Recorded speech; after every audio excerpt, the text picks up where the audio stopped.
ইরানের পতাকাবাহী তুস্কা কার্গো জাহাজ জব্দের জেরে যুক্তরাষ্ট্রের যুদ্ধজাহাজ লক্ষ্য করে ড্রোন হামলা চালানোর দাবি করেছে তেহরান। এর আগে রোববার ইরানের জাহাজটিতে গুলি চালায় একটি মার্কিন ডেস্ট্রয়ার। জাহাজটি মার্কিন নৌ অবরোধ এড়িয়ে যাওয়ার চেষ্টা করছিল বলে অভিযোগ জানায় তারা। এর আগে মার্কিন প্রেসিডেন্ট ডোনাল্ড ট্রাম্প জানান সোমবার পাকিস্তানে যুক্তরাষ্ট্র ও ইরানের প্রতিনিধিরা দ্বিতীয় দফায় বৈঠক করবেন, তবে এই বৈঠকে অংশ নেবে না বলে জানিয়েছে তেহরান। সৃষ্টি ঘটকের রিপোর্ট। যুক্তরাষ্ট্র ইরানের মধ্যে দ্বিতীয় দফা আলোচনার জন্য পাকিস্তানে চলছে জোরালো প্রস্তুতি। রাজধানী ইসলামাবাদ রয়েছে লকডাউনের মধ্যে। রেড জোন সহ কয়েকটি এলাকায় সড়ক বন্ধ রাখা হয়েছে। জানা গেছে গত ২৪ ঘন্টায় একাধিক মার্কিন C-17 গ্লোবমাস্টার উড়োজাহাজ ইসলামাবাদে অবতরণ করেছে। আরও কিছু উড়োজাহাজ আসার পথে রয়েছে।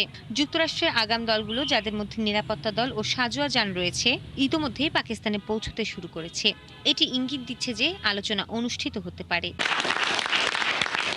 এরই মধ্যে মার্কিন প্রেসিডেন্ট ডোনাল্ড ট্রাম্প বলেছেন, ইরানের সঙ্গে যুদ্ধবিরতি বাড়ানোর বিষয়ে আলোচনা মঙ্গলবার আবারও শুরু হবে।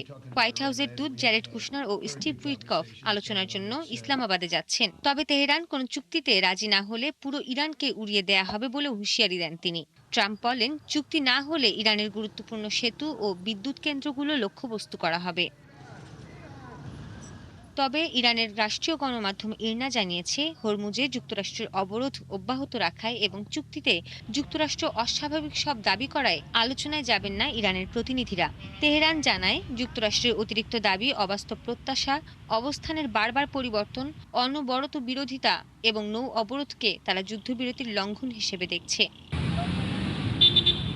এদিকে মার্কিন অবরোধ উপেক্ষা করে ইরানের একটি কার্গো জাহাজ ওমান উপসাগর অতিক্রম করার সময় জাহাজটিতে ডেস্ট্রয়ার দিয়ে হামলা চালিয়েছে যুক্তরাষ্ট্র। জানা যায়, ইরানি জাহাজটি থামার সতর্কতা উপেক্ষা করে। তখন যুক্তরাষ্ট্রের গাইডেড মিসাইল ডেস্ট্রয়ার USS প্রুয়ান্স সেই জাহাজটির ইঞ্জিন রুম গর্ত করে সেটিকে সেখানেই থামিয়ে দেয়। এর আগে সোমবার যুক্তরাষ্ট্রের যুদ্ধজাহাজ লক্ষ্য করে ড্রোন হামলা চালানোর দাবি করেছে তেহরান। এই ঘটনার জেরে পাকিস্তানের পররাষ্ট্রমন্ত্রীর সঙ্গে আলাপকালে ইরানের পররাষ্ট্রমন্ত্রী আব্বাস আরাকচি বলেন, ওয়াশিংটনের অযৌক্তিক দাবির পাশাপাশি ইরানের বন্দর ও জাহাজে হুমকি দেওয়ার বিষয়টি তাদের যুদ্ধবিরতি নিয়ে সদিচ্ছার অভাবেরই লক্ষণ। আরাকচি আরও বলেন, ইরানের জাতীয় স্বার্থ ও নিরাপত্তা রক্ষায় তেহরান তার সবটুকু সক্ষমতা কাজে লাগাবে। সৃষ্টি ঘটক, একাত্তর। ইসরায়েলের গোয়েন্দা সংস্থা মোসাদের হয়ে কাজ করার অভিযোগে দোষী সাব্যস্ত দুই ব্যক্তির মৃত্যুদণ্ড কার্যকর করেছে ইরান। দেশটির তাসনিম সংবাদ সংস্থা এই তথ্য জানিয়েছে। ইসরায়েলের গোয়েন্দা সংস্থা মোসাদের সঙ্গে সংশ্লিষ্ট একটি নেটওয়ার্কের সদস্য হিসেবে কাজ করার অভিযোগ দোষী সাব্যস্ত দুই ব্যক্তির মৃত্যুদণ্ড আজ সোমবার সকালে কার্যকর করেছে ইরান। দেশটির তাসনিম সংবাদ সংস্থা এই তথ্য জানিয়েছে। খবরে বলা হয়, বিশেষায়িত প্রশিক্ষণ গ্রহণ করেছিলেন এই দুই ব্যক্তি। এই প্রশিক্ষণের মধ্যে ছিল নিরাপদ যোগাযোগ ব্যবস্থা ব্যবহার, সংবেদনশীল স্থাপনা শনাক্তে সমন্বয়, বিস্ফোরক প্রজেক্টাইল তৈরি। খবরে আরও বলা হয়, এই দুই ব্যক্তি ইরানের সামরিক ও সরকারি স্থাপনায় অগ্নিসংযোগের পাশাপাশি নিজেদের কর্মকাণ্ডের ভিডিও তাদের নিয়ন্ত্রণকারীদের কাছে পাঠাতেন। এর বিনিময়ে তারা ক্রিপ্টোকারেন্সিতে পারিশ্রমিক গ্রহণ করতেন।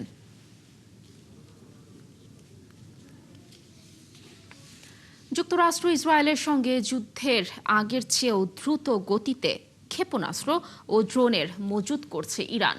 রোববার ইরানের ইসলামিক বিপ্লবী গার্ড বাহিনী IRGC অ্যারোস্পেস ফোর্সের commander brigadier general Majid Musavi এই দাবি করেন।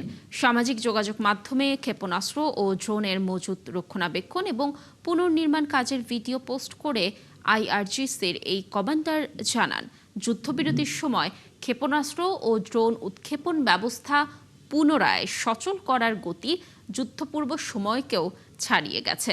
জেনারেল মুসাভি বলেন, যুদ্ধবিরতির এই সময়ে ক্ষেপণাস্ত্র ও ড্রোন উৎক্ষেপণ সরঞ্জাম আধুনিকায়ন ও পুনরায় তৈরির গতি যুদ্ধের আগের চেয়েও বেশি। যুক্তরাষ্ট্র ও ইসরায়েলের প্রায় 5 সপ্তাহের নজিরবিহীন হামলার পরও ইরানের বেশিরভাগ অস্ত্রভান্ডার অক্ষত রয়েছে। যার মাধ্যমে শক্তিশালী প্রতিরোধ বজায় রেখেছে ইরানি বাহিনী। মার্কিন গোয়েন্দা ও সামরিক কর্মকর্তারা এক মূল্যায়নে এমনটাই জানিয়েছে। বিস্তারিত মনিরুজ্জামান বাবুর প্রতিবেদনে। ইরান ও যুক্তরাষ্ট্রের মধ্যে এই মুহূর্তে 2 সপ্তাহের যুদ্ধবিরতি চলছে, যা 22 এপ্রিল শেষ হবে। স্থায়ীভাবে যুদ্ধের অবসানে আলোচনা চলছে, তবে নতুন করে আবারও সংঘাত শুরু হতে পারে বলেও আশঙ্কা রয়েছে। এরই মধ্যে একটি প্রতিবেদন প্রকাশ করে মার্কিন সংবাদ মাধ্যম নিউ ইয়র্ক টাইমস। প্রতিবেদন মতে মার্কিন গোয়েন্দা ও সামরিক কর্মকর্তারা জানিয়েছেন, ইরান এখনও যুদ্ধের আগের ড্রোন অস্ত্র ভাণ্ডারের প্রায় 40% এবং ক্ষেপণাস্ত্র উৎক্ষেপণ যন্ত্রের 60% বেশি অক্ষত রাখতে সক্ষম হয়েছে। কর্মকর্তারা জানান, গত 8 এপ্রিল থেকে শুরু হওয়া 2 সপ্তাহের যুদ্ধবিরতির পর থেকে 100টিরও বেশি লঞ্চার উদ্ধার করা হয়েছে, যেগুলো গুহা ও বাংকারে লুকানো ছিল। এতে বোঝা যাচ্ছে ইরান আবার তাদের সামরিক সক্ষমতা গড়ে তোলার চেষ্টা করছে। তারা আরও বলেন, হামলায় ক্ষতিগ্রস্ত ডিপো ও ভূগর্ভস্থ স্থাপনার ধ্বংসস্তূপের নিচে চাপা পড়ে থাকা ক্ষেপণাস্ত্রগুলো উদ্ধার করার চেষ্টা চলছে। কিছু হিসাব অনুযায়ী এই উদ্ধার কাজ শেষ হলে ইরান তাদের যুদ্ধপূর্ব অস্ত্রভাণ্ডারের প্রায় 70% পর্যন্ত পুনরুদ্ধার করতে পারে। যদিও অস্ত্র তৈরির অবকাঠামোতে বড় ধরনের ক্ষতি হয়েছে, তবুও যুক্তরাষ্ট্রের কর্মকর্তারা মনে করেন ভবিষ্যতে হরমুজ প্রণালীর জাহাজ চলাচল বন্ধ করে দেওয়ার মতো ক্ষমতা ইরানের এখনও যথেষ্ট আছে।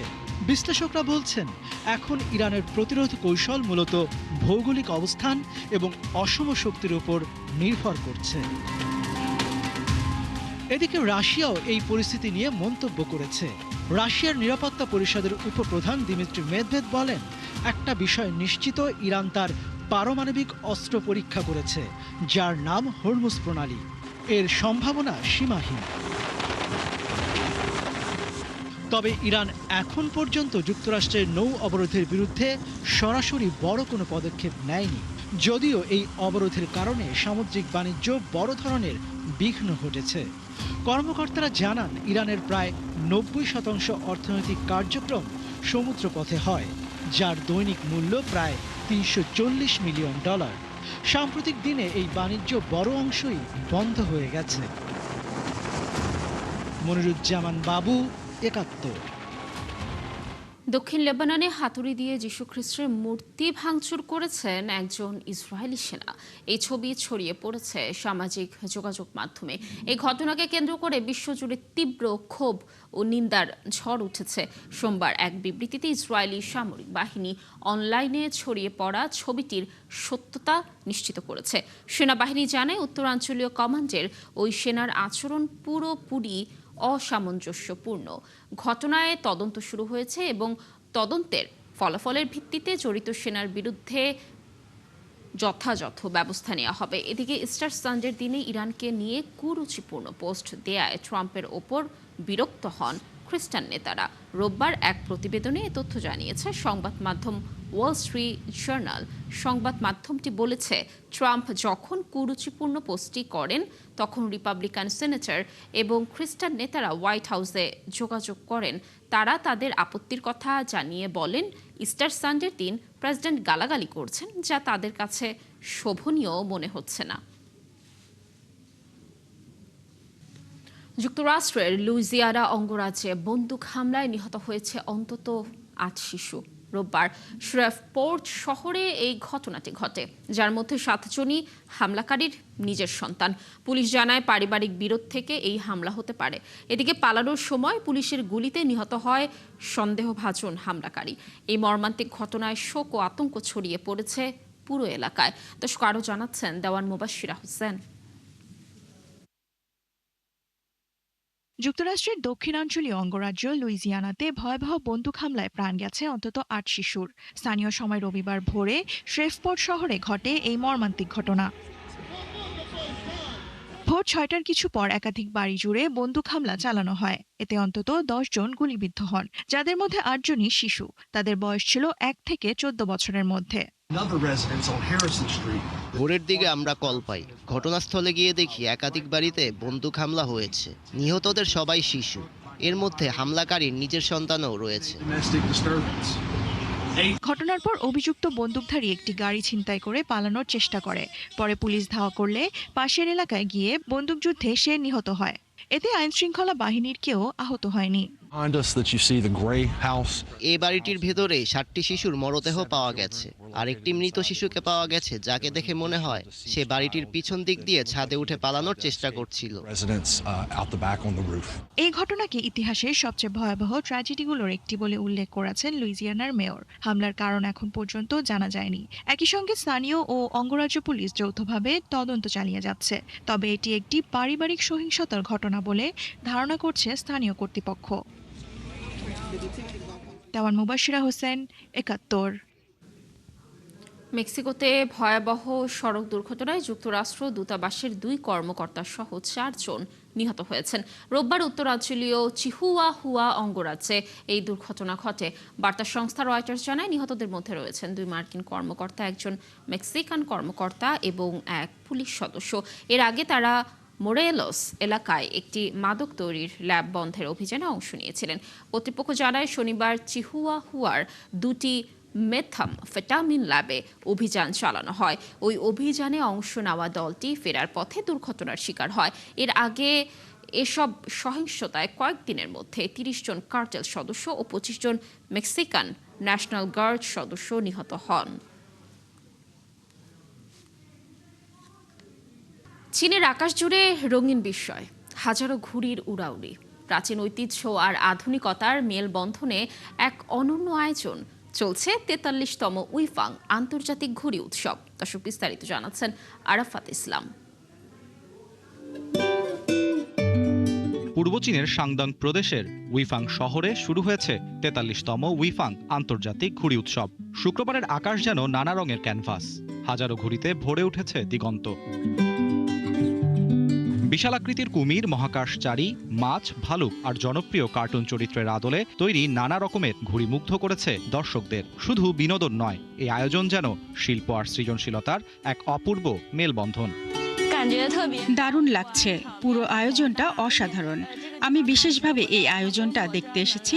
এখানে সবাই খুবই উৎসাহী, অনেক ঘুড়ি প্রেমী একসঙ্গে ঘুড়ি উড়াচ্ছেন।